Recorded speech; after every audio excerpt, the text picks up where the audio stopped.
Тэгсэн чинь яг үнэндээ энэ хоёр хуйлцсан байвал яах вэ? Одоо хэдүүлээ уламжлалт ёсороо орлого руу н орно. За яг энэ сургалтаараа бол 5,194,000 төгрөг хийсэн байна. Ягаад үнэхээр 5 сая байна уу гэхлээр штэ тий. Аха, Түшиг ахын талаар бичлэг хийгээд өгөөч. Түшиг ахын орлогыг харъя. Түшиг, please. Ага, Түшиг.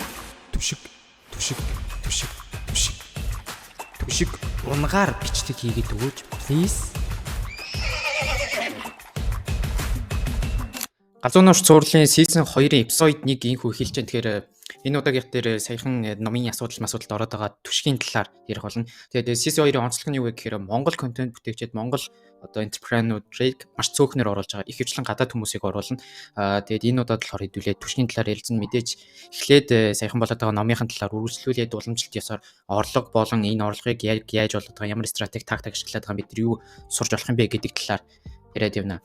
За сая болсон номын баяр дээр харж байгаачлан Түшиг ах маань өөрийнхөө мэрэгчлээ хэрхэн зөв сонгох вэ гэдэг номыг гаргасан байсан. За тэрний дараа болохоор энэ харагдаж байгаа хүн тэгээ ерөөхдөө хитэн шүмжүүдийг хэлсэн байсан. Ерөөсө битүү ChatGPT ашигласан байна. Ямар ч зохиогчийн эрхийг зөрчсөн зургнууд ашигласан байна. ChatGPT-гээр зураг generate хийлгсэн байна. Гэх мэтлэн ер нь бол энэ ингээд scam байна. Тэр чигтээ scam байна гэдэг зүйлүүдийг ярьсан байсан. Юу гэдэг юм бэ?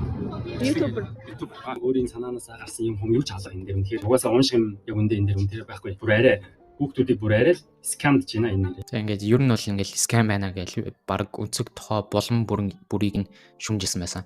Өөр одоо ямар ч мэрэгчлээ номынхоо хац утсан дээр гой зураг тавьсан байсан. Амар ухаантай юм шиг тавьсан шүү дээ. Өөрийнхөө хийгээс л хийж байна. Бичлэгэн дээр реакшн гэж нийт юм. Тэр фитнес энтрээр хүмүүсийг инфлюенс хийдэг бол тэр чигээрээ л явсан дээр баг. За тэгээд энэ дээр одоо ийм ярьсан байгаа юм.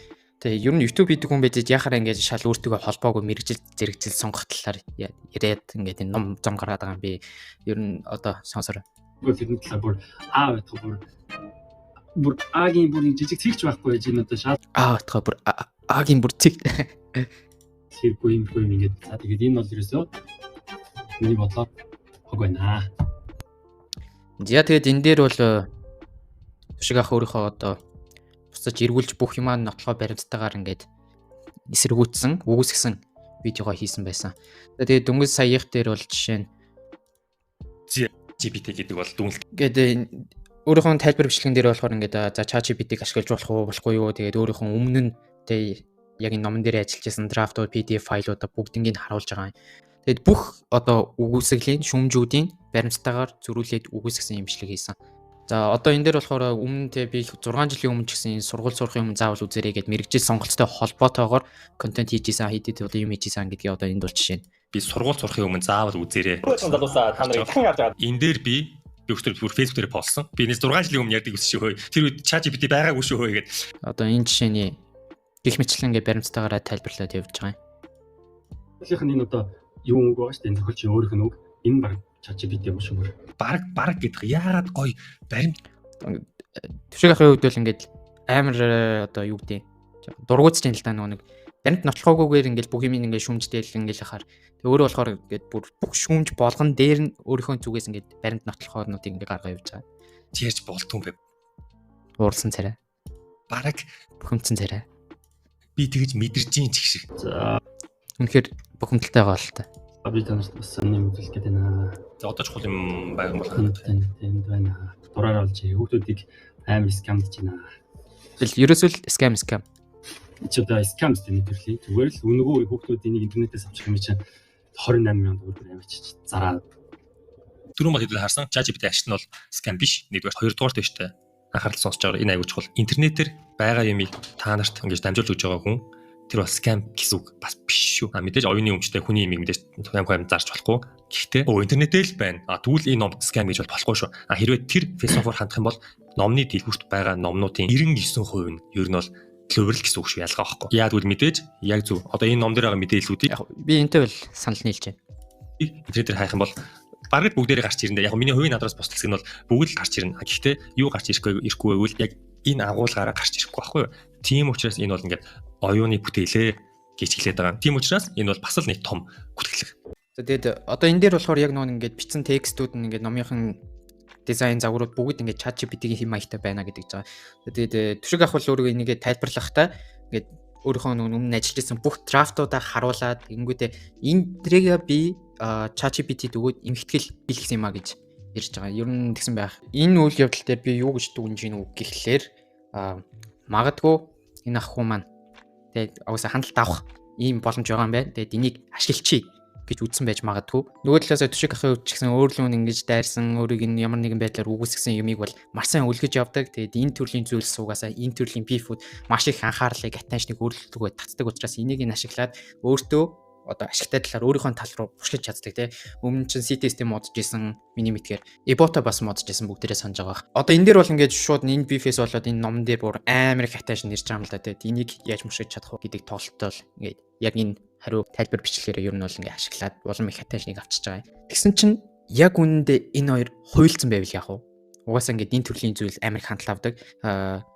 Нөгөө хүнд бас ингээ attention анхаарал хэрэгтэй байна. Миний номон ч гэсэн борлуулалтан дээр нь attention анхаарал хэрэгтэй ингээд хуйлцсан байвал яах вэ? Үгүйсэхгүй гэхдээ бас арайгүй хаа тий. За ерөөхдөө нэг юм болсон номын баярын ардаас энэ хүн гарч ирээд битүү шүмжүүд хийсэн энэ нэлийн хандлттай явсан Түшиг ахын хувьд бол бүтэн 1 цагийн хариу бичлэг тий гэж хийсэн байна. Миний хувьд бол Түшиг ах яахгүйгээр мэрэгжил сонголт биш харин ютубер болох тухай ютубын талаар эсвэл контентын талаар ном гаргасан бол би ч гэсэн ах байсан баха. Одоо хэдүүлээ уламжлалт ёсоор орлого руу н орно. Ямар орлогын хөөсөртийн яадын гэдэг талаар задлж ярина. Тэрнээс өмнө автоматагийн үүсгэн байгуулагч Идэр Бат болон түүний арт, сошиал хаягууд дээр нь ажилладаг видео эдитер, график дизайнер буюу контент баг. Дээр нэмээд Matrix зургийн миний би хамтраад контент community байгуулсан байгаа. Энд чинь контентын бүтээц найруулга хэрхэн явагддаг, хэрхэн хүний анхаарлыг татдаг, камерын өмнө яаж ярих юм, хүнийг уйдахгүй сонирхолтой видео эдит яаж хийх юм, анхаарал татсан thumbnail поструудыг яаж хийх юм бэ гэдэг арга аман сошиал хаяг буюу сошиал платформуудыг хөгжүүлэхдээ ямар стратеги ашиглах юм гэх мэтлэн бүгдийн цаана. Дээрээс нь өөрийн чинь хийсэн контент, постэр, thumbnail-үүд дээр чинь мэрэгжлийн хүмүүс зөвлөгөө өгөөд буюу яг гараас чинь атгаар зөвлөд юм байна. Тэгэхээр үр дүн гарахгүй байх боломжгүй гэсэн. Хэрвээ контент community-д нэгдээд өөрийн орлого, карьер, боломжууд өсгөхийг хүсэж байгаа бол бүртгэлийн линк нь тайлбар хэсэгт байгаа. Мэдээж хэрэг эхнийх нь орлогын их үүсвэр бол YouTube жил гарангийн өмнө хаа өөрөө YouTube-ээс за нэг сарда $1000 олдгоо гэд хийжсэн. За social play-ээс харах юм бол $1600-аас $26000 олдог байх боломжтой гэж гарч байгаа юм. Тэгэд багцаагаар бол одоо нэг $1200-аас $1400 бол хангалттай болдог болсон баха. Тэр бичлэг чинь жил гарангийн өмнө байсан гэхээр. За дараагийнх нь болохоор Милэрэн дээр өөрийнх нь 4 төрлийн сургалт байгаа. Энэний борлуулалт нь одоо хэр явдгийг сайн мэдэхгүй юм. Ямар ч гэсэн анх нэгдэгтэй бол тэ зарлагтай бол маш сайн борлуулалт гарсан байх. Амжилттай ютубер болох нь анхан болон дунд 49000 төгрөгийн сургалт байна. За харсан нь бол 13000 хүн байна. Борлуулалтын датаг бол тэгэхээр миний сургалтанд энэ чинээс 13000 хүн авсан гэсэн үг шүү дээ. Үнэлгээнд дээр нь болохоор нийт 106 үнэлгээ байна. Тэгэхээр ямар ч байсан хамгийн багадаа яг энэ сургалтаас нь 106 борлуулалт гарсан гэсэн үг. Бодоод үзчихээ л да. 49000-ыг үржигдэх нь 106 хамгийн багадаа шүү дээ тий. За яг энэ сургалтаараа бол 5,194,000 төгрөг хийсэн байна. Мэдээж энэ бол шууд өөрийнх нь орлого болохгүй. Милэрэнтэй комиссионоо хувааж байгаа. За ютубер болох тухай 2 сургалт байна.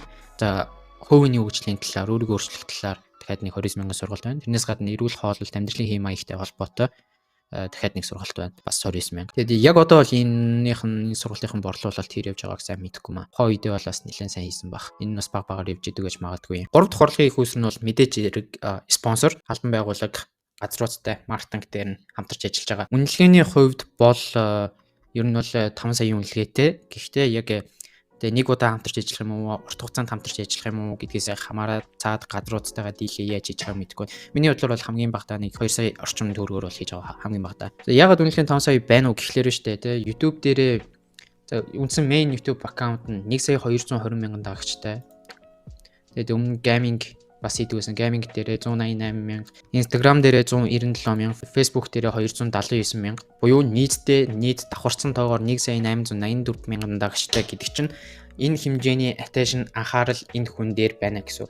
Тэгээд бизнесүүд маркетинг хийхийн тулд маркетинг хийж байгаа бол зорилго нь юу юм? Угаасаа хүнд хүрэх ёстой те. Энэ хүний attention анхаарлыг ашиглаад энэ хүмүүст өөрсдийнхөө бүтээгдэхүүн үйлчлэгийг сурталчлах нь үнэхээр ашигтай учраас угаасаа ингэж хамтарч ажиллаж байгаа. Хэрвээ ингээд хүмүүсийн анхаарлыг татаж чаддаг, энэ хүнд хүрч чаддаг хин нэгэн байх юм бол ямар ч асуудалгүй орлогыг үүсвэртэй болчихно л гэсэн үг л те.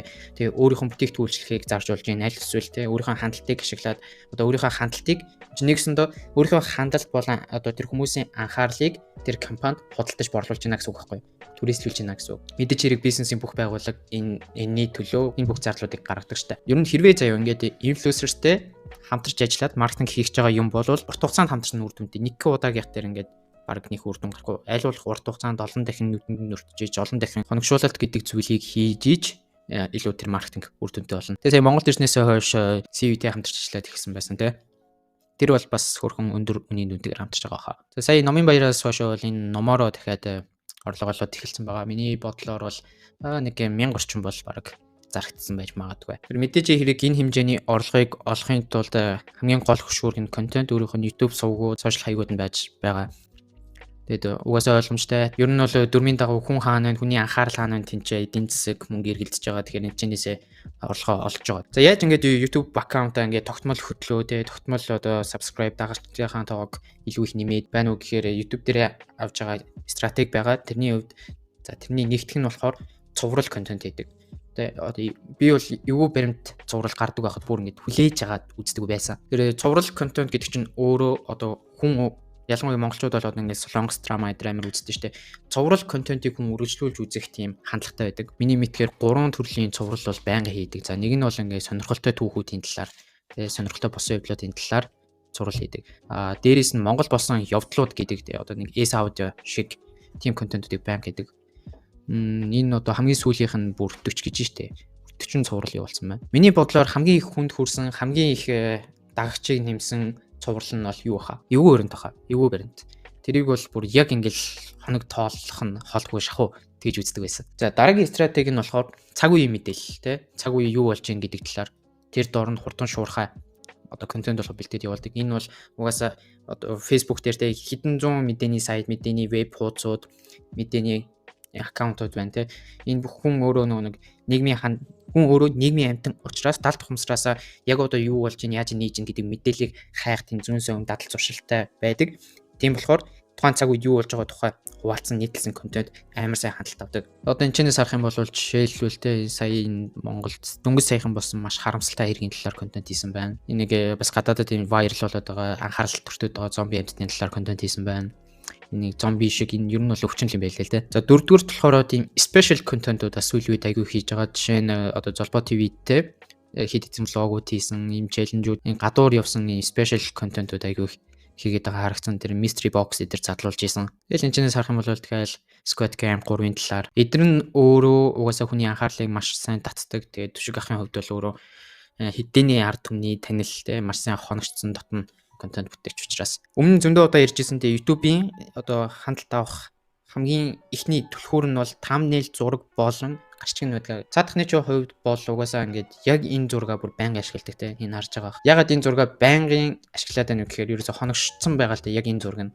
Тэгээ хоногшуулалтыг маш сайн хийж байгаа. YouTube сувгийнх нь хамгийн анхны бичлэг бүр 9 жилийн өмнө те баг 10 жил YouTube контент хийсэн байна. Энэ чинээс юу гэж дүгнж болох юм бэ гэвэл энэ хэмжээний амжилтанд хүрэхэд ер нь ямар ч амжилтанд хүрэхэд тийм тууштай байдал айгүй чухал шүү гэдгийг одоо өөрөөрөө баталж харуулсан хүмүүсийн нэг баг. Бид ер нь бол альва нэг юмыг одоо эхлүүлэхдээ харахтаа ингэж харах хэрэгтэй юм байлаа л да. Шууд шиний мэхлээл маргаашнаас нь үр дүнгийн хүртээд байна те үр шимийн хүртээд байна гэдэг юм бол бас ер нь айгүй ховор заяа айгүй ховор. Тэгээ ер нь яг энтэй л адилхан л да. Бид нэр жимсний мод тариад тэрийг ингээд арчлаад ургуулаа те 4-5 нас хүртэл арчлаад ингэж торджиж тэрний дараа үр жимсээ өгдөг шиг ер нь аль салбарт карьер руу аль салбарт амжилт болно гэдэг чинь бас яг энтэй адилхан тодорхой хэмжээний цаг хугацаа тууштай байдал сэтгэл зүрх шаарддаг зүйл байгаа байхгүй. Энэ урт хугацааны туршид тууштай үр яг л ингээд мод арчиж ургуулж байгаа юм шиг ингэж өөрийнхөө YouTube аккаунтыг сошиал хаягуудаа хөгжүүлсний үр дүнд энэ хэмжээний үр шимийг бол хүртэж байна гэж дүгнж болно. Нийтдээ 628 видео контент оруулсан байна.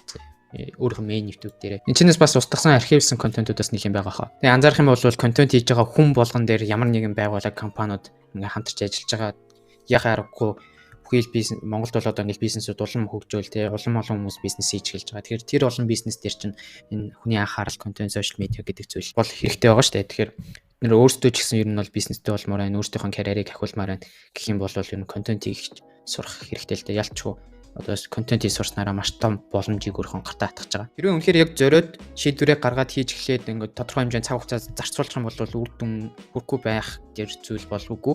Мэдээч хэрэг өөрийнхөө одоо онцлог заавал контентын гэхээр заавал яг ингээд түшиг ашиг юм контент хийх шаардлагагүй. Хүн болгон гэсэн өөрийн онцлогтой тэр өөрийнхөө онцлогтой таарсан контентийг бол хинч хийж чадна. Магадгүй одоо өөрийнхөө хоолооноос ичдэг ч юм уу эсвэл одоо нүрийг гаргахаас санаа зовоод идэг бол одоо зүгээр л нүур царайгаа оруулахгүйгээр маш гоё контентуудыг хийж болдог болсон. Тэгээд зарим хүн хитрхи интроверт, зарим хүн хитрхи экстроверт байдаг. Энэ онцлогуудаа таарсан янз бүрийн контентуудыг ер нь л хийж болно. Тэгээд контент хийгээ сурчих юм бол мэдээж хэрэг 21-р зууны хамгийн хүчрхий зэгийн зэвсгийг ашиглаад өөртөө маш том тэр хөшүүрэг хүчийг хатгаж болно гэсэн үг. Автоматагийн үүсгэн байгуулагч Идэр Бат болон түүний ард сошиал хаягууд дээр нь ажилладаг видео эдитер, график дизайнер буюу контентын баг. Дээр нэмээд Matrix зургийн миний би хамтраад контент community байгуулсан байгаа. Энд чинь контентын бүтэц найруулга хэрхэн явагддаг, хэрхэн хүний анхаарлыг татдаг, камерын өмнө яаж ярих юм, хүнийг уйдахгүй сонирхолтой видео эдит яаж хийх юм, анхаарал татсан thumbnail постеруудыг яаж хийх юм бэ гэдэг арга сошиал хаяг буюу сошиал платформуудыг хөгжүүлэхдээ ямар стратеги ашиглах юм гэх мэтлэн бүгдийн цаана. Дээрээс нь өөрийн чинь хийсэн контент, постэр, thumbnail-үүд дээр чинь мэргэжлийн хүмүүс зөвлөгөө өгөөд буюу яг гараас чинь атгаар зөвлөд юм байна. Тэгэхээр үр дүн гарахгүй байх боломжгүй гэсэн. Хэрвээ контент community нэгдээд өөрийн орлого, карьер, боломжууд өсгөхийг хүсэж байгаа бол бүртгэлийн линк нь тайлбар хэсэгт байгаа.